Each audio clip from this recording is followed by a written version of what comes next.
Hi friends, ನೋಡಿ finally KSRTC ಅವರ ಚಾಲಕ ನಿರ್ವಾಹಕ ಹುದ್ದೆಯ ಸಂಭವನೀಯ ಆಯ್ಕೆ ಪಟ್ಟಿಯ ಒಂದು ಶೇಕಡಾವಾರು ಲಿಸ್ಟನ್ನು ಹಾಕಿದ್ದಾರೆ ಫ್ರೆಂಡ್ಸ್. ಇದು ಒಂದು ಗುಡ್ ನ್ಯೂಸ್ ಅಂತಲೇ ಹೇಳಬಹುದು. 2 ದಿನದ ಹಿಂದೆ NW ಅವರದ್ದು ಹಾಕಿದರು. ಈಗ KSRTC ಅವರ ಕೂಡ ಒಂದು ಕಟ್ ಆಫ್ ಲಿಸ್ಟ್, ಶೇಕಡಾವಾರು ಕಟ್ ಆಫ್ ಲಿಸ್ಟ್ ಹಾಕಿದ್ದಾರೆ ಫ್ರೆಂಡ್ಸ್. ಇಲ್ಲಿ ನೀವು ನೋಡಬಹುದು ಹುಟ್ಟಿದ ದಿನಾಂಕ, ಅದರ ಜೊತೆ ಪರ್ಸೆಂಟೇಜ್ ವೈಸ್ ಕೂಡ ಇದೆ ಫ್ರೆಂಡ್ಸ್, ನೀವು ಚೆಕ್ ಮಾಡಿಕೊಳ್ಳಿ. ನೋಡಿ, ಪರಿಶಿಷ್ಟ ಜಾತಿಯವರಿಗೆ 43% ನಿಂತಿದೆ.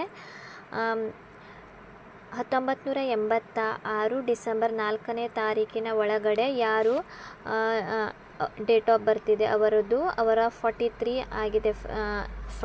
ಆಗಿದೆ ಪರ್ಸೆಂಟೇಜ್. 43 ಅದಕ್ಕೆ ನಿಂತಿದೆ. ಗ್ರಾಮೀಣ 45, ಹುಟ್ಟಿದ ದಿನಾಂಕ 1995 1995, ಕನ್ನಡ ಮಾಧ್ಯಮ 45.5, 87 1987.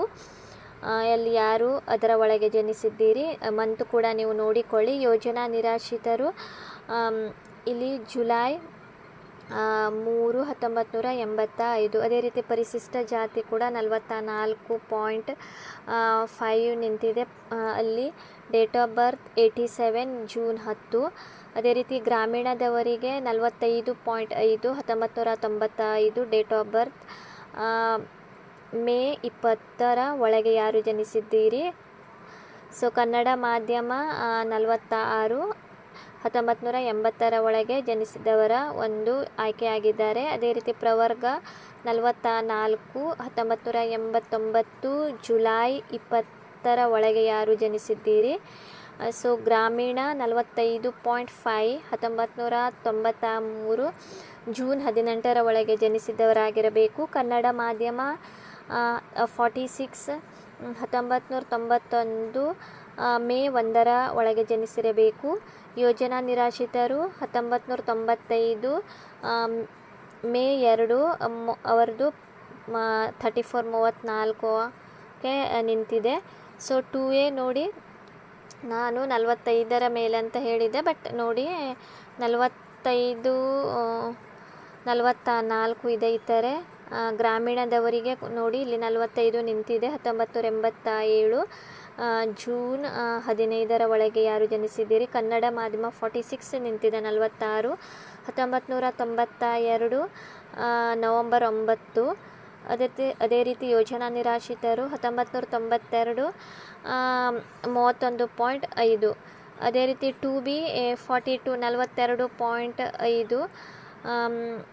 ನಿಮಗೆ ಗೊತ್ತಿದೆ ನೋಡಿ, 2Bನೇ ನಾನು ಕೂಡ ಹಿಂದೆ ತಿಳಿಸಿಕೊಟ್ಟಿದ್ದೆ. 2B ಕ್ಯಾಟಗರಿಯವರು ಹೆಚ್ಚಿರಲ್ಲ. ಸೊ ಲೋ ಪರ್ಸೆಂಟೇಜ್ ಅಂದರೆ 2Bನೆಯ 42.5 1986 ಜೂನ್ 3ರ ಒಳಗೆ ಜನಿಸಿರಬೇಕು. ಗ್ರಾಮೀಣ 45 ನಿಂತಿದೆ ಫ್ರೆಂಡ್ಸ್. 1995 ಮೇ 10. ಅದೇ ರೀತಿ ಕನ್ನಡ ಮಾಧ್ಯಮ 45 1994 ಜೂನ್ 16. ಯೋಜನಾ ನಿರಾಶ್ರಿತರು 37%. 1991 ಜೂನ್ 1ರ ಒಳಗೆ ಜನಿಸಿರಬೇಕು. 3A 45.5 1990 ಜುಲೈ 25ರ ಒಳಗೆ ಜನಿಸಿರಬೇಕು. ಗ್ರಾಮೀಣ 46 1991 ಮಾರ್ಚ್ 23. ಕನ್ನಡ ಮಾಧ್ಯಮ 1991 46%. ಜುಲೈ 16. ಯೋಜನಾ ನಿರಾಶ್ರಿತರು 37.5 1992 ಜೂನ್ 2. 2B ನೋಡಿ 45 1990 ಜುಲೈ 10. 1992 ಜನವರಿ 6 46 ಗ್ರಾಮೀಣ. ಕನ್ನಡ ಮಾಧ್ಯಮ ಕೂಡ 46 1987 ಏಪ್ರಿಲ್ 2. ಯೋಜನಾ ನಿರಾಶ್ರಿತರು 41 ಆಗಿದೆ 1990. ಸಾಮಾನ್ಯ ಜನರಲ್ ನೋಡಿ 46.5 1995 ಮೇ 21ರ ಒಳಗೆ ಜನಿಸಿರಬೇಕು. ಗ್ರಾಮೀಣ 48 1995 ಮಾರ್ಚ್ 5ರ ಒಳಗೆ ಜನಿಸಿರಬೇಕು.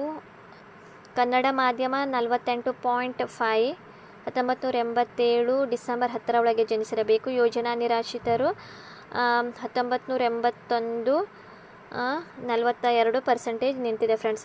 ಸೊ ನೋಡಿ, ನಾನು ಟೋಟಲ್ ಆಗಿ ಪರ್ಸೆಂಟೇಜ್ ವೈಸ್ ಕೂಡ ತಿಳಿಸಿಕೊಟ್ಟಿದ್ದೇನೆ. ನೀವು ಇಲ್ಲಿ ನಿಮ್ಮ ಒಂದು ಡೇಟ್ ಆಫ್ ಬರ್ತ್ ನೋಡಿಕೊಳ್ಳಿ. ಅದೇ ರೀತಿ ಪರ್ಸೆಂಟೇಜ್ ಇದೆ ನೋಡಿ ಫ್ರೆಂಡ್ಸ್. ಎಲ್ಲರೂ ಕೂಡ 45 ಮೇಲೆ ಇಲ್ಲಿ 42ವರೆ ಕೂಡ ಇದೆ. 2B ಪರಿಶಿಷ್ಟ ಜಾತಿ 43 ಇದೆ ನೋಡಿ. ನಾನು ಕೂಡ ಹಿಂದೆ ತಿಳಿಸಿಕೊಟ್ಟಿದ್ದೆ 45 ಮೇಲೆ ಎಲ್ಲರೂ ಕೂಡ ಸೇಫ್ ಅಂತ ನೋಡಿ. ಎಲ್ಲರೂ ಕೂಡ ಆಲ್ಮೋಸ್ಟ್ ಇಲ್ಲಿ ಸೇಫ್. ಒಂದು 43, 44, 45 ಈ ರೀತಿಯ ಪರ್ಸೆಂಟೇಜ್ ನಿಂತಿದೆ ಫ್ರೆಂಡ್ಸ್. ನೀವು ಕೂಡ ನೋಡಿಕೊಳ್ಳಿ. ಅದೇ ರೀತಿ ನೋಡಿ, ಮೇಲ್ಕಂಡ ಸಂಭಾವನೆ ಆಯ್ಕೆಗೆ ಏನಾದರೂ ಆಕ್ಷೇಪಣೆ ಇದ್ದರೆ ನೀವು ಜೂನ್ 11 ಒಳಗೆ ನೀವು ಆಕ್ಷೇಪಣೆಯನ್ನು ಸಲ್ಲಿಸಬಹುದು ಖುದ್ದಾಗಿ, ಅಥವಾ ಇಲ್ಲಿ ಒಂದು ಅಧಿಕೃತ ವೆಬ್ಸೈಟ್ ಕೂಡ ನೀಡಿದ್ದಾರೆ ಫ್ರೆಂಡ್ಸ್. ನೀವು ಅಲ್ಲಿಂದ ಆಕ್ಷೇಪಣೆಯನ್ನು ಸಲ್ಲಿಸಬಹುದು. ನಾನು ನೆಕ್ಸ್ಟ್ ವಿಡಿಯೋದಲ್ಲಿ ತಿಳಿಸ್ಕೊಡುತ್ತೇನೆ ಆಕ್ಷೇಪಣೆ ಇದ್ದರೆ. ಸೊ ನೀವು ತುಂಬ ಹೊತ್ತಿನಿಂದ ವೇಟ್ ಮಾಡುತ್ತಾ ಇದ್ದೀರಿ. ಸೊ ನೀವು ಬೇಗನೆ ನಿಮ್ಮ ಒಂದು ಡೇಟ್ ಆಫ್ ಬರ್ತ್ ಚೆಕ್ ಮಾಡಿ. ಅದೇ ರೀತಿ ಈ ಒಂದು ಕಟ್ ಆಫ್ ಲಿಸ್ಟನ್ನು ನೀವು ನೋಡಿಕೊಳ್ಳಿ. ನೆಕ್ಸ್ಟ್ ನಾನು ವಿಡಿಯೋದಲ್ಲಿ ಲಿಸ್ಟ್ ಕೂಡ ಹಾಕುತ್ತೇನೆ. ಅದು ಈಗ ಅವರು ಜಸ್ಟ್ ಅಪ್ಲೋಡ್ ಮಾಡಿದ್ದಾರೆ ನೋಡಿ. ಇಲ್ಲಿ ಕ್ಲಿಕ್ ಆಗ್ತಾ ಇಲ್ಲ ಫ್ರೆಂಡ್ಸ್. ನಾನು ಕೂಡ ಟ್ರೈ ಮಾಡಿದೆ ನೋಡಿ. ಇಲ್ಲಿ ನೋಡಿ ಫ್ರೆಂಡ್ಸ್, ಫೈನಲಿ ಓಪನ್ ಆಯಿತು. ನಾನು ಓಪನ್ ಆಗಿಲ್ಲ ಅಂತ ತಿಳಿದುಕೊಂಡಿದ್ದೆ, ಬಟ್ ನೋಡಿ ಇಲ್ಲಿ ಓಪನ್ ಆಗಿದೆ ಫ್ರೆಂಡ್ಸ್. ನೋಡಿ, ಎಲ್ಲರದ್ದು ಕೂಡ ಇಲ್ಲಿ ಇದೆ. ಎಲ್ಲರದ್ದು ಕೂಡ ಲಿಸ್ಟ್ ಹಾಕಿದ್ದಾರೆ. ಸೊ ನೀವು ಈಗ ನೋಡಿ, ಇಲ್ಲಿ ಟೋಟಲ್ 2000 ಹುದ್ದೆಗಳ ಒಂದು ಲಿಸ್ಟ್ ಹಾಕಿದ್ದಾರೆ ಫ್ರೆಂಡ್ಸ್. ನೀವು ಬೇಗನೆ ಒಂದು ಲಿಸ್ಟನ್ನು ನೋಡಿಕೊಳ್ಳಿ. ಅದೇ ರೀತಿ ಈಗ ತುಂಬ ಜನರು KSRTCಲಿ ಕೂಡ ಸೆಲೆಕ್ಟ್ ಆಗಿದ್ದಾರೆ, NW ಅಲ್ಲೂ ಕೂಡ ಸೆಲೆಕ್ಟ್ ಆಗಿದೆ. ಸೊ ಯಾರು ಒಂದು ಕಡೆ ಜಾಬ್ ಮಾಡಿದರೆ ಇನ್ನೊಬ್ಬರಿಗೂ ಕೂಡ ಚಾನ್ಸ್ ಸಿಗುತ್ತೆ ಫ್ರೆಂಡ್ಸ್. ಸೊ ಇದು ಒಂದು ಒಳ್ಳೆಯ ಸಂಗತಿ. 2 ಲಿಸ್ಟ್ ಕೂಡ ಅವರು ಬೇಗನೆ ಬಿಟ್ಟಿದ್ದಾರೆ. ಸೊ ಒಂದು ಕಡೆ ಹೋಗದೇ ಇದ್ದರೆ ಇನ್ನೊಂದು ಕಡೆ ಇನ್ನೊಬ್ಬರಿಗೂ ಕೂಡ ಅವಕಾಶ ಸಿಗುತ್ತದೆ ಫ್ರೆಂಡ್ಸ್. ಸೊ ನೆಕ್ಸ್ಟ್ ವಿಡಿಯೋದಲ್ಲಿ ನಾನು ಏನಾದರೂ ಆಕ್ಷೇಪಣೆ ಇದ್ದರೆ ನಿಮಗೆ ಯಾವ ರೀತಿ ಅರ್ಜಿ ಸಲ್ಲಿಸಬೇಕಂತ ಸಂಪೂರ್ಣ ಮಾಹಿತಿಯನ್ನು ತಿಳಿಸಿಕೊಡುತ್ತೇನೆ. ನೀವು ಬೇಗನೆ ಮೊದಲು ಲಿಸ್ಟನ್ನು ಚೆಕ್ ಮಾಡಿಕೊಳ್ಳಿ.